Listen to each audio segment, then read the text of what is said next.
Hello दोस्तों, आप सभी का स्वागत है मेरे यूट्यूब चैनल में। आज की कहानी है तुम मेरा जुनून हो, भाग 99। मुझे लगता है वो आ गया, सना ने कहा। हाँ चलो, शैली ने कहा। सना और शैली दोनों जल्दी से गेट पर गई। वो उस आदमी के निकलने का इंतजार करने लगी जो वहां पर आया था। वो आदमी कोई और नहीं, ईशान कपूर था, करीम का भाई। असल में सना और शैली ने इस बारे में बहुत सोचा और होली के दिन वो दोनों बहुएं मिलकर अपने परिवार को खुशी देना चाहती थी। इसीलिए सना और शैली ने ईशान को बुलाने का प्लान बनाया। शैली के बुलाने पर ईशान नहीं आता, लेकिन आज उसे सना ने बुलाया था। ईशान नहीं जानता था कि सना उसकी भाभी थी। ईशान कार से बाहर निकला। वो स्माइल कर रहा था। उसे देखा, शैली और सना दोनों साथ खड़ी थी। ईशान ने सना की तरफ देखते हुए कहा, तो तुमने मुझे ब्लू मून विला बुलाया है? ये तो करीम भाई का घर है। हाँ, अगर तुम्हें पता होता तो तुम आते? सना ने पूछा। बेशक नहीं, ईशान ने कहा। वो अपने चारों तरफ देख रहा था। फिर उसने शैली की तरफ देखते हुए कहा, भाभी, क्या यह होली आपने प्लान किया है? मुझे लगा था यहाँ पर बस कुछ लोग होंगे। शैली ने ये सुना तो ना में सर हिलाया और कहा, नहीं देवर जी, मैं तो ये होली आपकी भाभी ने प्लान किया है, लेकिन वो मैं नहीं हूँ। वो करीम की पत्नी स ईशान ने सुना तो कहा, ओह छोटी भाभी। वहीं शैली आगे सना का नाम बोलने ही वाली थी कि तभी सना बीच में कूद गई और कहा, अरे अरे, सारी बातें यही हो जाएंगी क्या? आइए, हमें होली भी तो खेलनी है। शैली ने हाँ में सर हिला दिया। तभी उन दोनों की नज़र नियति पर गई। वो कार से दूसरे साइड से निकली और उन दोनों के पास आ गई। सना ने उसे देखा तो कहा, हे नियति, तुम भी आ गई हो। ग्रेट यार।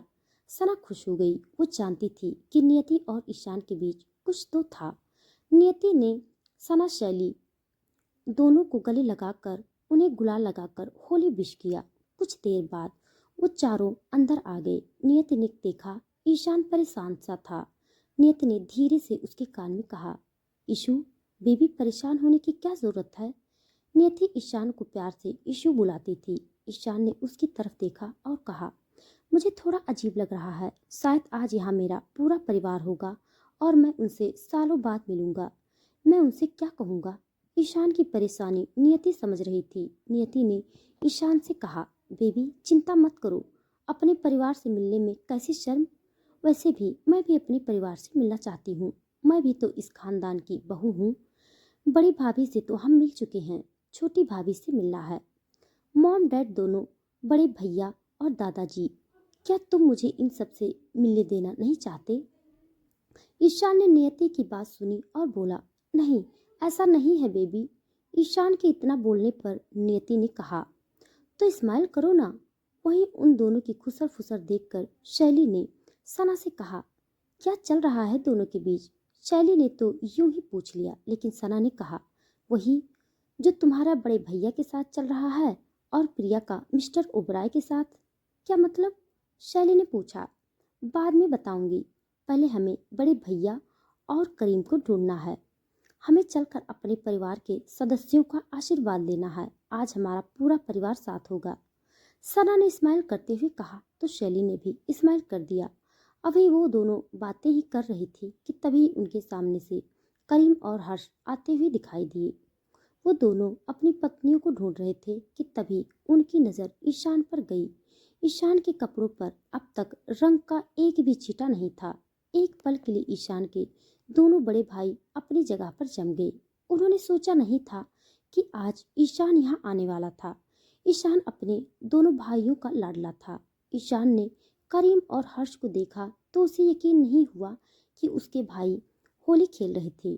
वो तेजी कदमों के साथ उन दोनों की तरफ गया और उन दोनों से लिपट गया। सालों बाद उसकी जिंदगी में ऐसी होली वो अपने परिवार को अपने आसपास महसूस कर रहा था।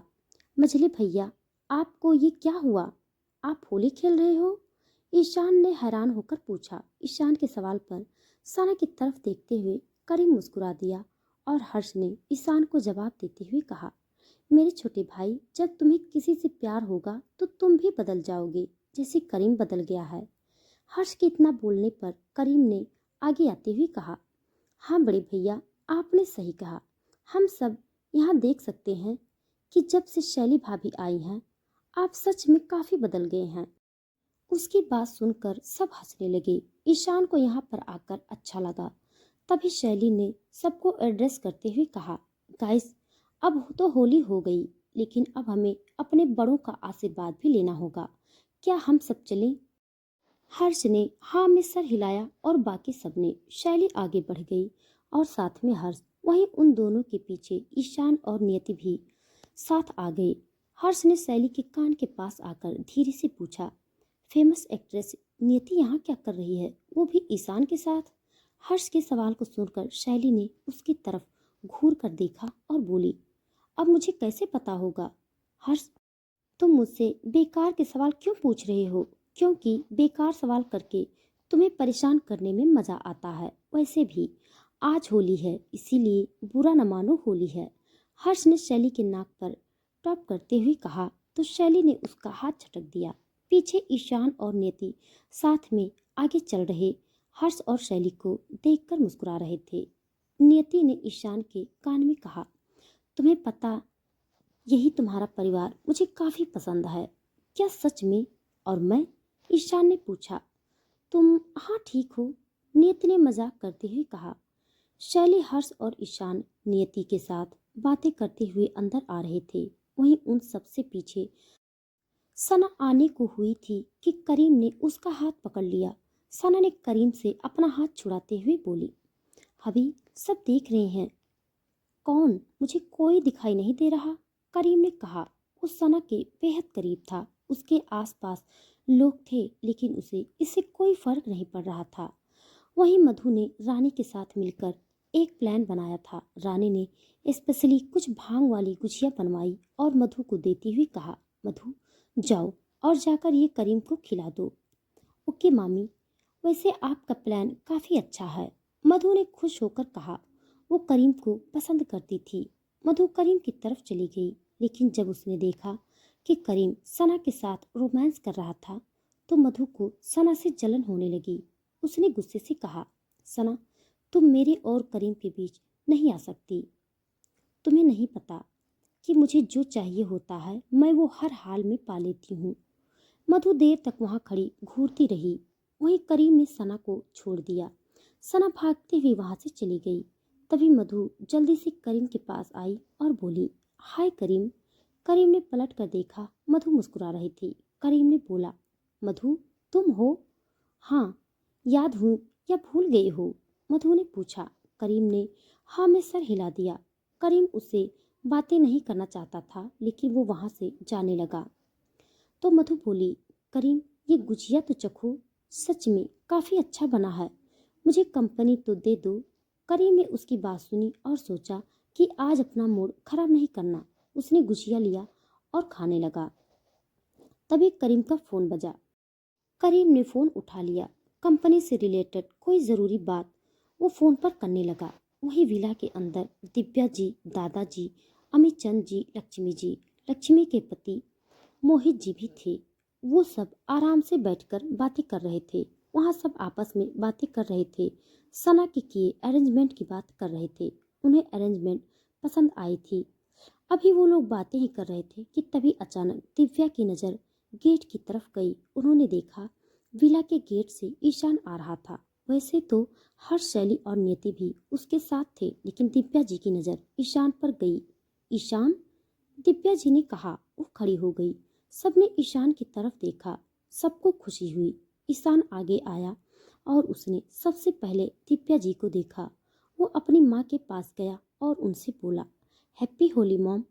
ईशान को देखकर दिव्या जी भावुक हो गई। उन्होंने ईशान को गले लगा लिया। ईशान वहां सबसे मिला। सबसे मिलने के बाद ईशान ने जब पलट कर देखा तो उसके सामने दादाजी बैठे थे। दादाजी ईशान को अपने सामने देखकर खुश थे, लेकिन चाहते थे कि ईशान उनसे जाकर मिले और बात करे। ईशान ने गहरी सांस ली और दादाजी से मिलने गया। उसने दादाजी के पांव छूते हुए कहा, दादाजी। दादाजी से रहा नहीं गया। उसने ईशान को गले लगा लिया। ईशान को दादाजी से गले लगकर अच्छा लगा। सब खुश थे। तभी दादाजी का ध्यान नियति पर गया और नियति ने हाथ जोड़कर दादाजी को प्रणाम किया। ईशान ने नियति को सबसे इंट्रोड्यूस कराते हुए कहा, ये नियति है। ईशान आगे कुछ कहता उससे पहले ही दिव्या जी ने सर हिलाया और कहा, मुझे लगता है कि मैं इसे जानती हूँ। अरे हाँ, ये तो फेमस एक्ट्रेस नियति है। नियति ने सर हिला दिया। नियति ने भी सबके पैर छुए और उनसे मिली। लक्ष्मी जी ने नौकरों से कहकर बहुत सारा स्नैक्स मंगवाया। चूही और शौर्य ईशान से आकर मिले और नियति से भी। सबसे मिलने के बाद ईशान ने दिव्या जी की तरफ देखते हुए कहा, मॉम, मैं सबसे मिला लेकिन मैं अब तक छोटी भाभी से नहीं मिला। क्या छोटी भाभी यहाँ नहीं है? ईशान के इतना बोलने पर सब मुस्कुरा दिए। क्या अब आ जाएगा ईशान के सामने सच? क्या ईशान बताएगा सबको कि नियति उसकी वाइफ है? जानने के लिए पढ़िए आगे की कहानी। आज के लिए बस इतना। इसके आगे का भाग जानने के लिए आप सब मेरे साथ बने रहिए। तब तक के लिए धन्यवाद।